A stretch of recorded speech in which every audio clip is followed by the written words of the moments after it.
Hey y'all, welcome to my Zhongli guide as of Genshin Impact 4.0. Since he's getting a rerun as well as the game being very familiar with Dendro by this point, I thought this was a good time to talk about him. You all know the drill. Best shielder in the game, you won't get damage with him on your team, and you have an eternal contract with his shield. All of those and more will be covered in this guide. Without wasting any more of your time, let's dive into it. Starting with his talents. His normal attack. You're funny. I mean, his charge attack has a cool animation, but nothing further needs to be said about it. And now we welcome the biggest part of his moveset, his elemental skill, Dominus Lapidus. It has two variations, a press and a hold. His press generates a stone steel or pillar that will pulse every 2 seconds or so, dealing geo damage, and unique to it, will resonate with other geo constructs and extends the range of the pulse, which also allows them to do their own damage. But of course, the real draw of this ability, and Zhongli as a playable character, is the hold variant. When held, you will generate the same pillar from pressing it as well as a jade shield based on Zhongli's max HP that will protect you from any enemy, boss, law, Asian parent, I mean what? Only thing it won't protect you from is corrosion, like all other shields. But yes, it will generate the same pillar as if you were to press it. So just always hold his skill to get the shield. Zhongli's shield is especially overpowered. Sure, due in part to it being a geo shield which has increased durability against all incoming elemental damage instead of just the corresponding one, but also because of another thing. When the shield is active and you're near an enemy, it will reduce every type of resistance on them. Pyro, Hydro, Electro, Cryo, Animo, Geo, Dendro, and Physical, with the Animo and Geo resistance reduction being an incredibly rare effect. All of this means that, by staying protected, you also get to do more damage. Of course though, the held version does have a longer cooldown than just pressing it, so the shield is probably going to expire before the cooldown is over, right? Actually no. The skill may have a 12-second cooldown, but the shield itself, if it doesn't break by taking damage, will last for 20 seconds. Moreover, it's a shield. Besides obviously protecting you from taking damage, it ignores all effects that interrupt you or knock you back. This can be extremely invaluable for setting up combos and attacks that have a risk of being interrupted. Sounds really OP, huh? Well, there's more to it, but let's talk about his burst first. Zhongli's elemental burst is a sort of hand-holding ability. It's called Planet Befall, but I call it Planetary Devastation! Anyways, on cast, Zhongli will hurl a meteor in front of him, doing geo damage and inflicting the petrified status onto enemies. This status is unique to him and basically stuns non-boss opponents for up to 4 seconds, depending on how high your talent level is. On first glance, this seems like an ability that can do decent damage with his 900% attack scaling, until you realize that Geo has no way to boost its damage through an elemental reaction. Still, the stun is a nice effect should you need a way to reposition yourself or refresh his shield in a panic. Zhongli's first ascension passive basically makes his shield stronger. When the jade shield is hit, your active character gets 5% extra shield strength, up to 5 times, so 25% extra shield strength. This is not so much a passive to bank on and more of a case where getting hit is not too bad. As the shield has lower HP that it can absorb, the passive will lower the amount of damage it takes. Zhongli's 4th Ascension passive will buff every aspect of his damage by a percentage of his max HP. That's sort of an indirect push for you to build more HP on him. The boost on the normal, charged attacks, and elemental skill are small. However, the elemental burst damage is boosted by a flat third of your max HP. This is basically a nice bonus for his damage if you strictly run HP on him. But to give an example, say you have about 30,000 max HP on Zhongli. His burst can now deal a flat 9,000 on top of whatever stats or talent levels you have. Might not sound impressive, but it is a nice bonus if you wanted to invest in his damage a little bit. Now that you have an understanding of Zhongli's moveset, what talents should you level first? For his talent priority, you should definitely level up his skill first to maximize the durability of the Jade Shield, then his burst for extra damage and time on the Petrify effect. Lastly, you can choose to leave his normal attack to save on resources. Hearing about what makes Zhongli broken is nice, sure, but how about what you need to get yours to that level? Let's go over the build, starting with the artifacts. Zhongli does have a lot of options in his preferred artifact sets, and it all depends on how you want to build him. When I say a lot, I mean a lot. but I'll only be covering what I think are the most beneficial ones. With that being the case, I would highly recommend the 4-piece set of Tenacity of the Millilith for his pure support build. Not only does it give a 20% bonus to your HP, but upon hitting an enemy with an elemental skill, which for Zhongli is his Pillar Ticks, your team gets a 20% attack buff and 35% shield strength buff for 3.5 seconds. Great because his Pillar ticks faster than that, so you can basically have full uptime on this effect. Not to mention that it also makes your shield stronger than it already was. Amazing set overall. The last set I would recommend for a support-oriented Zhongli, yeah, that went quick, is the 4 set of Deepwood Memories. He makes for a great holder of this set in teams that want to do damage through Dendro and its related reactions. This set's effect can be triggered off-field through Zhongli's Stone Steel ticks, so it can be really good if you position it properly. The other way you can use Zhongli is as a burst support. Although this is generally the harder build since Zhongli really wants to purely focus on strengthening his shield, he can do a good amount of damage when given an immense amount of investment into this build. So yeah, not worth it. But I'll mention it anyway. There is an overabundance of sets that can work well for him in this build, starting with the 4 set of Noblesse Oblige. You're already using his burst, may as well get some attack out of it.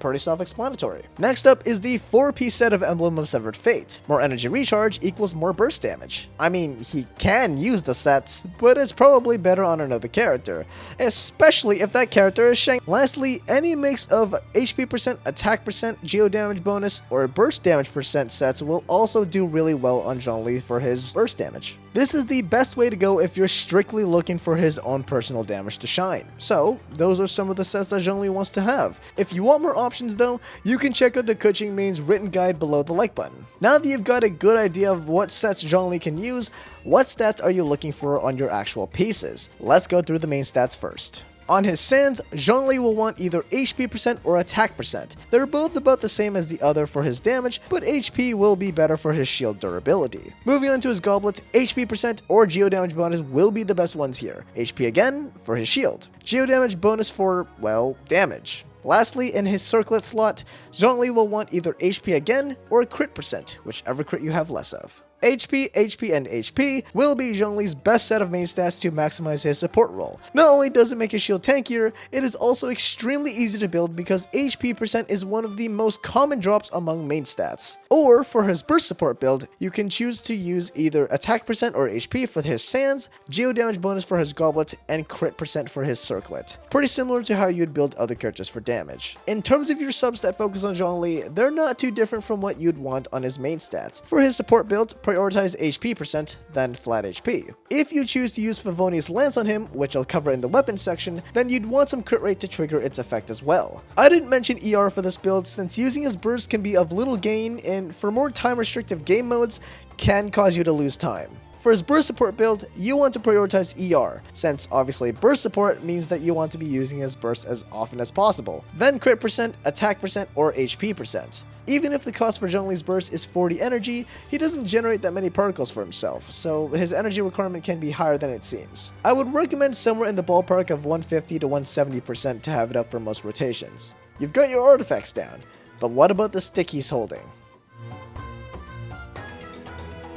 Zhongli has a wide assortment of good weapons to choose from, so let's start from the cheapest, moving our way up. First up is the Black Tassel. Nothing remarkable about the effect, just a really good HP stat stick that's easy to get from wishes. Next up is the Favonius Lance. The Favonius series of weapons has always been really good, and this one is no different. It lowers your entire party's energy requirement by a fair amount. Only drawbacks to it are that you would need to build some crit rate on Zhongli to be able to activate it consistently, and that he would need to be on field to trigger it. Besides that, it's a great weapon. Starting from here, I'll be going through some more damage focused weapons. Not that the ones I mentioned earlier don't work for it, but some of these upcoming ones are better for the job. Your cheapest option will be the Black Cliff Pole. It's got a high crit damage substat. The passive, however, is not that good since it requires you to defeat enemies for it to work. I wouldn't spend the Stardust on this weapon if you have some of the later ones. Next up is the Lithic Spear. Nice attack percent and crit rate stat stick that will get better depending on the number of Li Yuan characters you have in the party. It is a limited event wish item though, so it can be hard to get. After that, we have another limited event banner item, the Wavebreaker's Fin. This weapon will increase the wielder's burst damage based on the total energy cost of your team.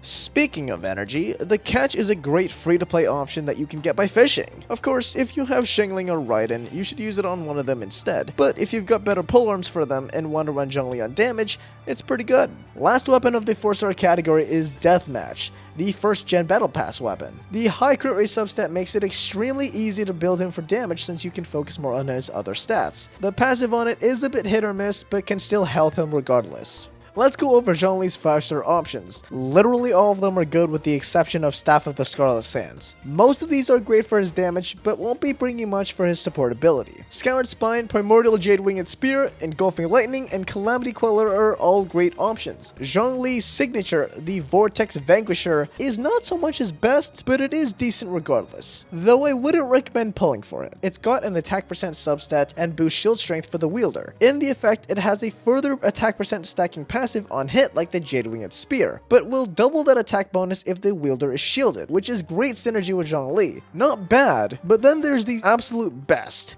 the Staff of Homa. Not only does it give a crit damage substat and HP in its effect, but it also increases the wielder's attack by a percentage of their max HP. Works by improving the shield's durability and his damage. This also minimizes the difference in using an attack percent stance compared to an HP percent one. However, Black Tassel will still be better for strengthening a shield since the HP percent substat is greater, and those are good weapons for Zhongli. Let's move on to his constellations. Can they be worth it? Zhongli's constellations don't provide a substantial buff relative to him at C0, but they are nice upgrades. C1 gives Zhongli the ability to spawn an extra pillar, stone steel, or whatever you want to call it. This might seem like a damage upgrade, but it really isn't. However, what this is good for is maintaining the buff on the Tenacity 4-piece set. Because you can place up to 2 stone steels, this makes it easier to position it so it's always hitting an enemy. Zhongli C2. When you cast his burst, he generates another Jade Shield with the same properties as the one from his skill, and by extension, its talent levels. The difference with shields generated like this is that it also extends to co-op teammates, meaning that they can have his shield as well. This constellation is Zhongli's best one because you can generate a shield just by pressing burst, and from there you're able to better position his pillar with a press skill instead of a held one. This also fixes the fact that pressing burst before C2 could be a damage loss when you could have used other abilities on other characters to set up a new rotation. Last thing about C2 is that due to the 12-second cooldown on both his skill and burst, this staggers the timing of one being up before the other to give complete shield uptime. C3 and 5 give 3 talent levels to his skill and burst respectively, meaning a small buff to his shield's durability. C4 expands the range of his burst and extends the time that enemies are petrified by 2 seconds. If his burst has been crowned, enemies will stay petrified for 6 seconds. Not too big of a difference overall, and if you have C4, you're more likely to have gone straight to C6 instead of stopping here. Speaking of, Zhongli C6. Is it worth the amount of pulls that you need to spend? Not really. Honestly speaking, this constellation, and moreover, the last 3 leading up to it are not worth pulling for. C6 gives the Jade Shield the ability to heal your active character by 40% of the damage taken, capping out at 8% of that active character's max HP with each healing tick. This is extremely excessive, given how tanky the shield should already be. However, should you want it or have it, it is a nice constellation to have for players that want this super comfort of never dying. Beyond that though, this can hurt Hu Tao teams since Hu Tao herself wants to stay at below 50% of her max HP, with this especially being the case if you're running Staff of Homa on her. Another note is that it does not work on corrosion. It helps against attacks that inflict the status, but not the bleeding damage itself. Nevertheless, this is an overly excessive constellation that elevates Zhongli from being a brick wall to an iron fortress. To wrap up on Zhongli's constellations, they offer minor buffs that are not at all necessary for him to reach his full potential. He's already plenty good at C0, but should you want to invest in some of them, I would suggest stopping at C2 for the shield on burst cast. With the constellations done, what teams can you run Zhongli in? Okay, let's not sugarcoat. He works everywhere. He's a shielder, but moreover, he is the best shielder in the game. He gives you protection from direct attacks, resistance reduction of enemies, and because his shield is so tanky, it also gives insane interruption resistance. On top of that, he's basically element neutral since Geo doesn't interrupt elemental reactions most of the time. But for the sake of the video, let's go through a few standout examples. Let's start with Hu Tao. Zhongli can be seen as Hu Tao's guardian. Due to her HP drain mechanics, Hu Tao can be extremely vulnerable to being offed. Zhongli negates that problem by giving the biggest shield in the game, as well as interruption resistance to have a smooth time playing her. This is especially valuable if Hu Tao is at C0, where her stamina is both being used to do damage and evade attacks. From here, you can slot in a Hydro and another Hydro, or Hydro and Animo / Albedo. Good Hydro slot-ins are Shincho and Yelan. As for the Animo character, this team prefers Sucrose or Kazuha. Albedo can be really good on a Hu Tao team due to him dealing passive damage from off-field, and giving the team 100 Elemental Mastery when you use his burst. As a bonus, putting Albedo on your team also activates Geo Resonance for a nice damage buff when you're shielded. Next up is Xiao Hyper Carry. Zhongli is an invaluable teammate to Xiao. Since Xiao wants to be in his burst state to do damage to both himself and his enemies, Zhongli is a perfect fit to both protect him from taking further damage from stray hits, but also to ignore any interruption when he's spamming plunge attacks. Not only that, but Zhongli's Jade Shield also gives animal resistance reduction on enemies, which is rare in most cases and can pair especially well with Xiao's other best teammate, Farazan. From there, add Bennett to top it off. Ganyu Melt! Same reasons as the others so far. Ganyu primarily wants to use charge attacks, and before her C6, those take time to charge, leaving you vulnerable to damage. Zhongli throws that problem out the window, giving a nice comfy playstyle. Last team I'll cover is Mono Geo, the only one that has direct synergy with Zhongli. Ito and Ningguang hypercarry basically. But Zhongli works great on this team due to being Geo himself. Yeah. Shocker. But since Goro is commonly used with Ito, you can get the full buff from his abilities, since it counts the number of Geo characters in the party. The best thing about using Zhongli for this team archetype is that he is the only way to reduce enemies' Geo resistance in the game as of 4.0. That is only a small sample size of the teams you can use, so hopefully you're seeing how flexible Zhongli can be. If you still don't, then let's do a showcase. For this showcase, I'll be using him in two roles, full shielder and burst support. In both cases, Zhongli will be at level 90 with at least level 8 for his skill in burst. Here are the builds.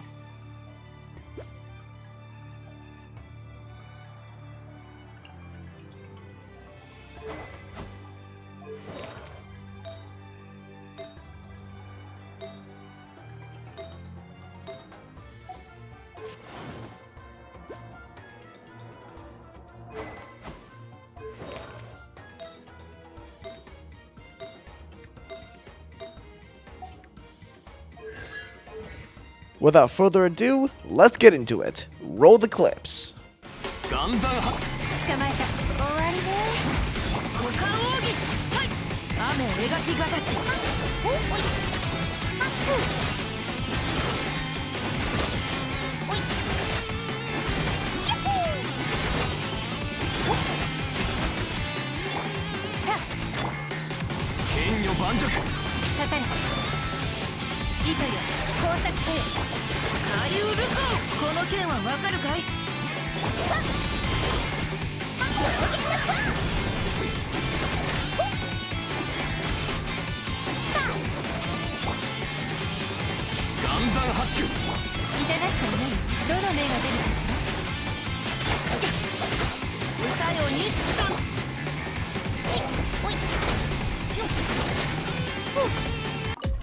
You are coming not was welcome. foretold. Stabilize. I will have order.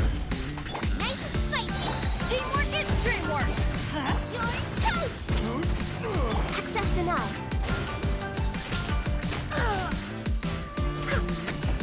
The eternal awaits at long last. Gather. Let's light it up. Get them. No touching.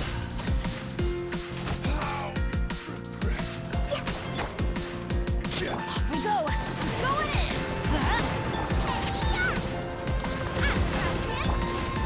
Solidify. Order guide you. Access denied. Next on the agenda. Stabilize. Teamwork is You're toast! No touching.